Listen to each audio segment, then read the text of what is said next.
Calvary Church, we've been in a series here called Simply Jesus. And our fifth pillar today in the life of Christ is the pillar of honoring. Jesus used his life to honor the Father. Our talking point is honoring God with our time, our talent, our treasure, and our testimony. And today with me to have a quick conversation is some faces you've seen every weekend at Calvary Church, but in a very different light. This is our band at Calvary Church, and I've got some great friends today in this conversation to kind of just share with you how they use their gifts and talents to honor God. What you might not know is these are guys who love the Lord. They have a walk with the Lord, and their gifting, their worship is just part of their relationship with God. And so we get the honor every week and enjoy the talents at Calvary Church. And so I wanted to bring these guys to you live in 3D and introduce to you guys. So got Jamel, and we got Alan, we got Jimmy, and we got Phil at the back, and then the main man, the tallest guy on the entire stage. Absolutely. Own it, Sam. Yeah. Sam the man. Oh, yeah. So anyway, guys, talk to us. Let's just kind of break this open a little bit so that Calvary Church can really hear. You guys use your talents for the Lord. And for some of you, it's an occupation. You're a music producer and a musician, and I think you guys mostly do music as careers. Mm-hmm. But really, it's bigger than that. It's about your walk with God, because you guys are church guys, and I know you cut your teeth in music in church, playing. You're a preacher's kid. Absolutely. Anybody else here a preacher's kid by chance? Nobody else? Preacher's grandkid. Preacher's grandkid, okay. So just, if you don't mind, without being too investigative in your life, talk about maybe why you use your talents for the Lord. Just talk about that for a second. We'll kick off with you, Jamel. Anybody else? Sure. Of course, Pastor said I was a preacher's kid, so we call them PKs, you know. So I can just remember a time where I was serving my dad, which is my pastor, as a drummer. Started off as a drummer. Okay. And our musician, actually, he quit. And he wanted to find a better church that made a little bit more money. So we were left without a musician, which is an organist. And my dad said, he just looked at me, he said, "Get up there."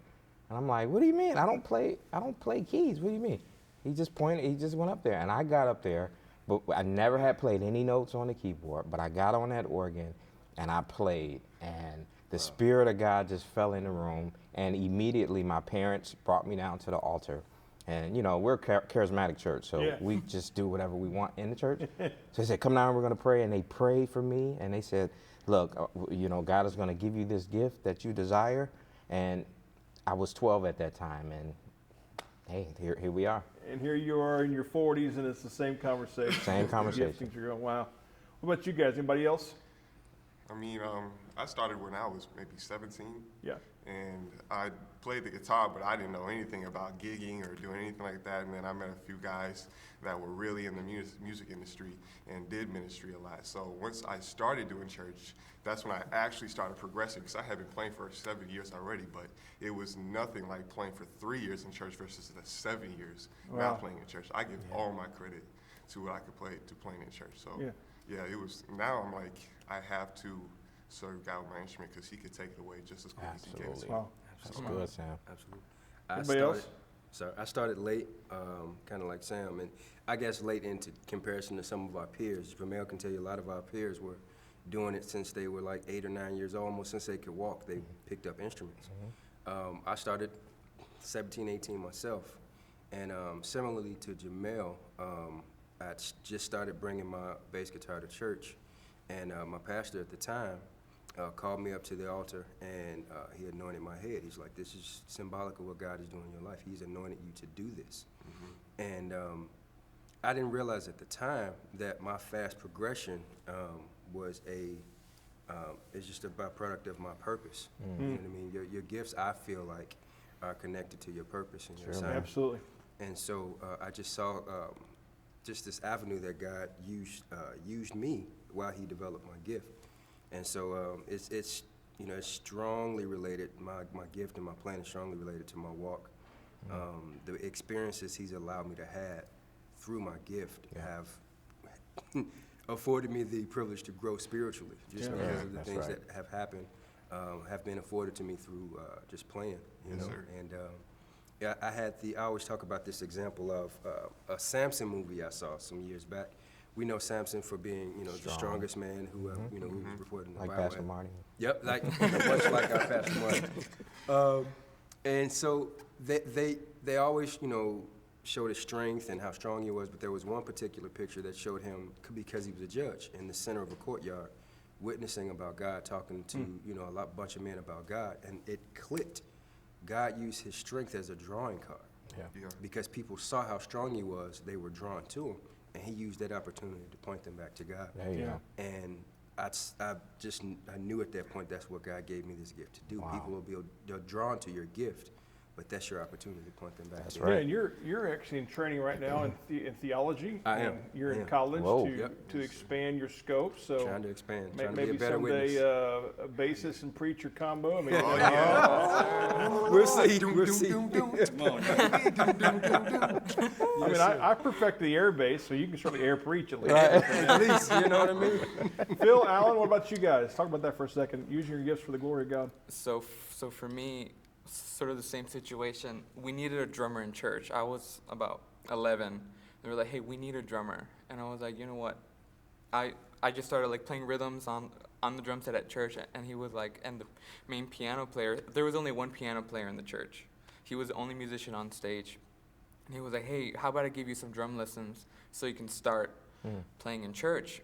So then I started getting into drums. And like I knew God was even as like even though I was young, I knew God was heavily involved, because what normal kids could do like in 6 months, it took me 3 months. So I was like, wow, this is obviously not me. It's obviously the Lord moving through me. And I knew at that moment, because at that time I was going through bullying. I was bullied like in elementary, middle school. So I was like, I knew music was my way. That's right. Like I knew music was my calling. So I started drums for years, and then I wanted to pick up guitar, and then I picked up guitar, started doing guitar, took a couple lessons. I was like, I want to get more into this, and I didn't know at that time, because I was so like more into drums, that my teacher was a successful jazz guitarist too. So then I got into jazz guitar, and served through all these years in church, picked up piano because they needed a piano player also. So the Lord really moved through that too, started playing piano, and in high school too, I was in orchestra, jazz band, marching band, center snare and marching band for all these years, and the LGNU Symphony Orchestra, and the highest wind symphony, playing like Shostakovich on snare drum and stuff like that. And so, and after that, attempt to audition for college, I started with classical percussion.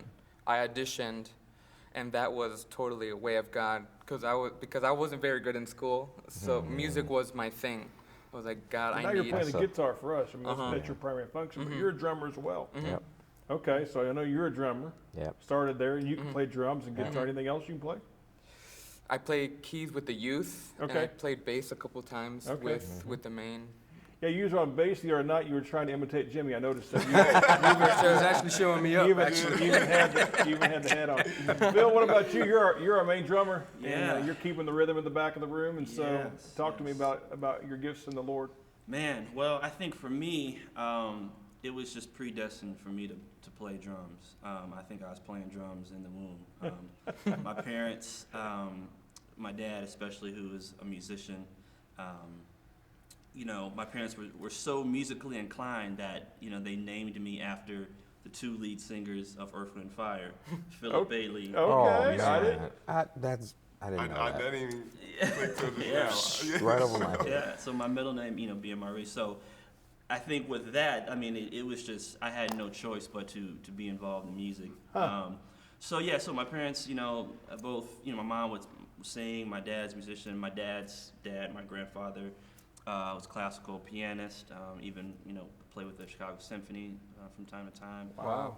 My uncle, my dad's brother, who is a pastor and musician, and my dad is a DJ, I also DJ. So, I mean, there's a lot of musicians and history of that. in our family. Growing up, I mean, just being around choirs, being around church, just constantly being influenced by music. I just had no choice but to fall in it. And then growing up, I was similar to Alan. I was involved in marching band, drum corps, and later went on to study at Northern Illinois University. Go Huskies, right? So then there I was getting more. Who's that? Never heard of it. So even there, we had to learn and study all the classical instruments, marimba, timpani, so on and so forth. And so I'm, classically trained as well. And then now I'm kind of branching off and more into DJing. But how I look at it as far as, my approach to my instrument and how it applies to God is I look at it as my role is to help create atmospheres. Yes, sir. Yep. Right? So with drums, it's a very primal instrument. There's something about drums that connects to the heart and souls and the pulse of people. So, depending on what I play and how I play it, can help lay the foundation and the bed That's for right. everything that's happening in the atmosphere. That's right.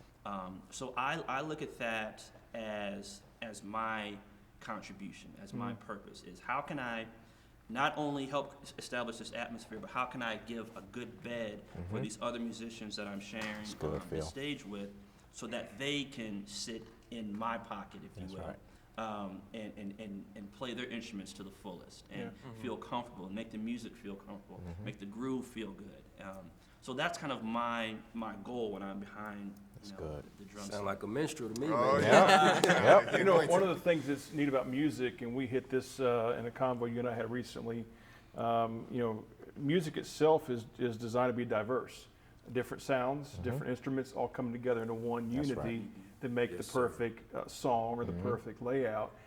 Drums, too much drum, it can ruin the whole song. Not enough, it can ruin the song. There's always that Absolutely. balance Yep. of using your gift. And a lot of folks who are watching this right now and thinking to themselves, man, I can do this or that. I think a lot of people maybe are concerned to use their gifts for God. Like, what if I'm not enough? What if I don't do this? Or if I'm going to do somebody else? And so maybe you guys could just quickly say something that just help people. Just share a quick thought to say, hey, try. Because every time you guys play, you risk failing. That's right. Every time. Every time I preach, I risk failing. That's right. That's And true. every time you strum a guitar or you hit a key, you could hit the wrong one. Yeah. You know. So there is right. plenty of failure in Absolutely. addition to the risk, Right. actual failure. We Oh, yeah. go for some things we quite don't get. Oh, we flop. Don't That's quite right. get there. You know what I mean? Some ideas that don't quite, translate. You mean the you way we guys thought. make mistakes? Absolutely. And so we laugh at our mistakes. So I'll You need notice something, we'll just laugh at each other. You laugh it off. Yeah. And this is what I say, you're a failure when you don't try. Wow. In my mind, if you Yeah. just, good. okay, that is too hard for me and you don't attempt to try it, then you fail. But because you try it, that's when you're going to work out the kinks. I always tell people that I work with, work on the things that you're not good at. We know what you're good at. I know what I'm good at and I know what I'm not so good at. So that's my practice time, in conjunction with scriptures. And, I can do all things through Christ that strengthens me. That was the scripture my dad put before me every time I stepped on my instrument, Yes, sir. whether it was drums or it was keys.